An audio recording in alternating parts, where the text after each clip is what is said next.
नमस्कार, बहुत स्वागत है आपका। प्राइम डिबेट देख रहे हैं आप, आपके साथ में जेपी शर्मा। करौली में भले ही अब शांति है, लेकिन राजनीति में पैदा हुई उथल पुथल अभी लंबा सफर तय करेगी। जख्मों पर मलहम लगाने का दौर शुरू हो गया है। अब वार पलटवार इस बात को लेकर है कि जख्मी कौन हुआ, ये या वो, किसकी गलती ने जख्म दिए, इनकी गलती ने या उनकी गलती ने। और सबसे बड़ा हमला दोनों तरफ से इस बात को लेकर हो रहा है कि कौन जख्म खाने वाले के साथ खड़ा है और कौन जख्म देने वाले के साथ। खैर, राजनीति अपनी चाल से चलती है और उस पर सवाल उठाना बहुत बार बेतुका सा लगता है। सियासत को बूझने वाले लोग जानते हैं कि करौली मामले का राजनीतिक विस्तार अप्रैल 2022 तक नहीं है, बल्कि ये 2023 के आखिरी महीनों तक जाता है, जब प्रदेश में चुनाव हो रहे होंगे। तो आज प्राइम डिबेट में इस पर बात होगी इन सवालों के जरिए कि क्या करौली उपद्रव से वोट निचोड़ने की कोशिश हो रही है, कौन कर रहा है करौली मामले पर सियासत, और चुनाव के लिए भावनाएं भड़काने के आरोपों में कितना दम।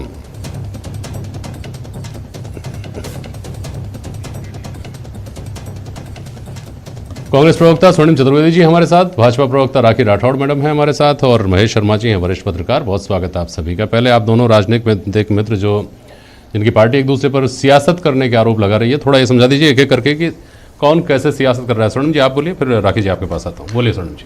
देखिए जेपी जी, भारतीय जनता पार्टी का हमने देखा काफ़ी लंबे समय से ये चला रहा है कि आप सांप्रदायिक स्वार्थ बिगाड़ें, सांप्रदायिकता की बात करें, उस आधार पर आप ध्रुवीकरण करके वोट प्राप्त करें।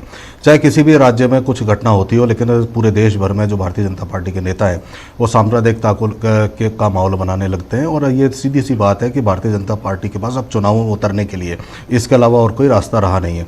जहाँ तक करौली की बात है, करौली में ये जो घटना हुई बड़ी दुखद घटना है, और इसका मैं एक बताना चाहता हूँ उदाहरण कि जो प्रोसेशन निकल रहा था, जो जुलूस निकल रहा था, उस पर पत्थर फेंके गए, उनको घायल किया गया। लेकिन एक रिएक्शन के लिए एक समय होता है, जैसे एक्शन का एक रिएक्शन होता है, उस समय से पहले ही 3 मिनट के अंदर अंदर कुछ दुकानों को आग लगा दी मिस्क्रिएंट्स ने। भीड़ ने नहीं लगाई।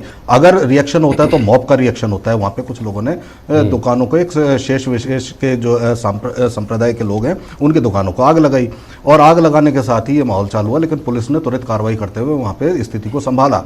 और आज भारतीय जनता पार्टी के वहाँ जाकर के जिस तरह के बयान दे रहे हैं और जो चीज़ें सामने आ रही हैं, ये देखा वहाँ पे कि सांप्रदायिकता भड़काने में जो सबसे बड़ा हाथ था वो भी भारतीय जनता पार्टी के एक नेता था, जो वहाँ के पूर्व सभापति रहे।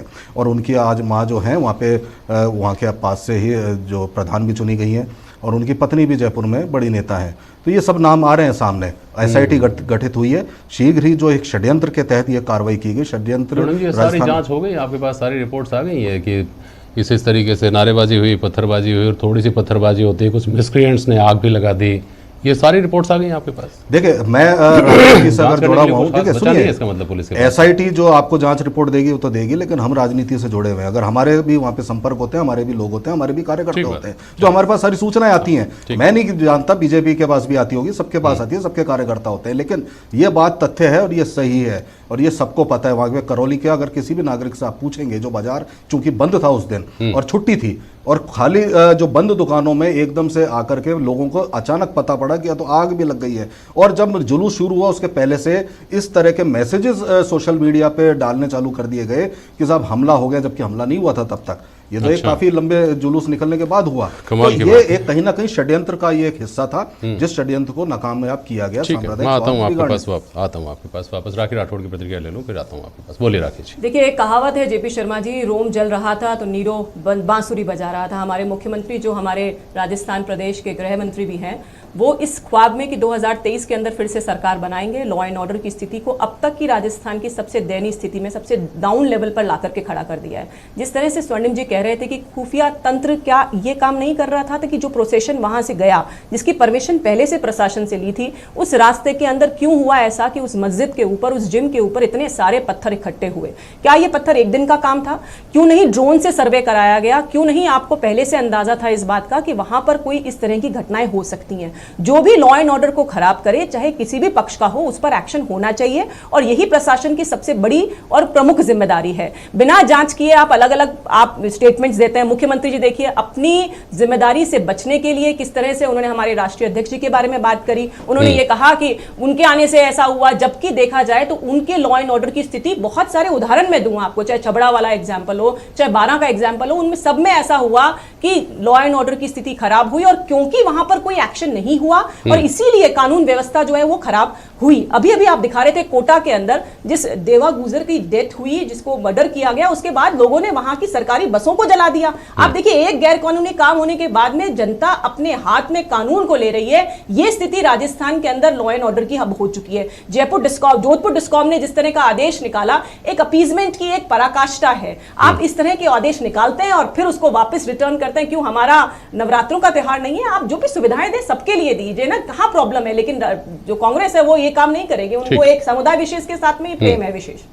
आपने जो रोम और नीरो की बात कही, ये तो देखिए आप लोग आपस में बहुत सहूलियत से दूसरे के ऊपर इस्तेमाल कर लेते हैं। ये इस्तेमाल करते थे, लखीमपुर को लेकर इस्तेमाल किया, किसानों ने बॉर्डर को लेकर, सिंघू बॉर्डर को लेकर इस्तेमाल किया। अलग कहाँ कहाँ रोम बन जाता है, कौन कौन नीरो बन जाता है, अलग अलग बातें हैं। लेकिन स्वर्णिम जी, आपने एक महत्वपूर्ण बात कही कि वहाँ पहले से ही मैसेजेस थे, वहाँ पहले ही इस तरह की बातें लोगों में फैला दी गई थी। तो भाई एक बात बताइए कि अपना इंटेलिजेंस सिस्टम क्या कर रहा था?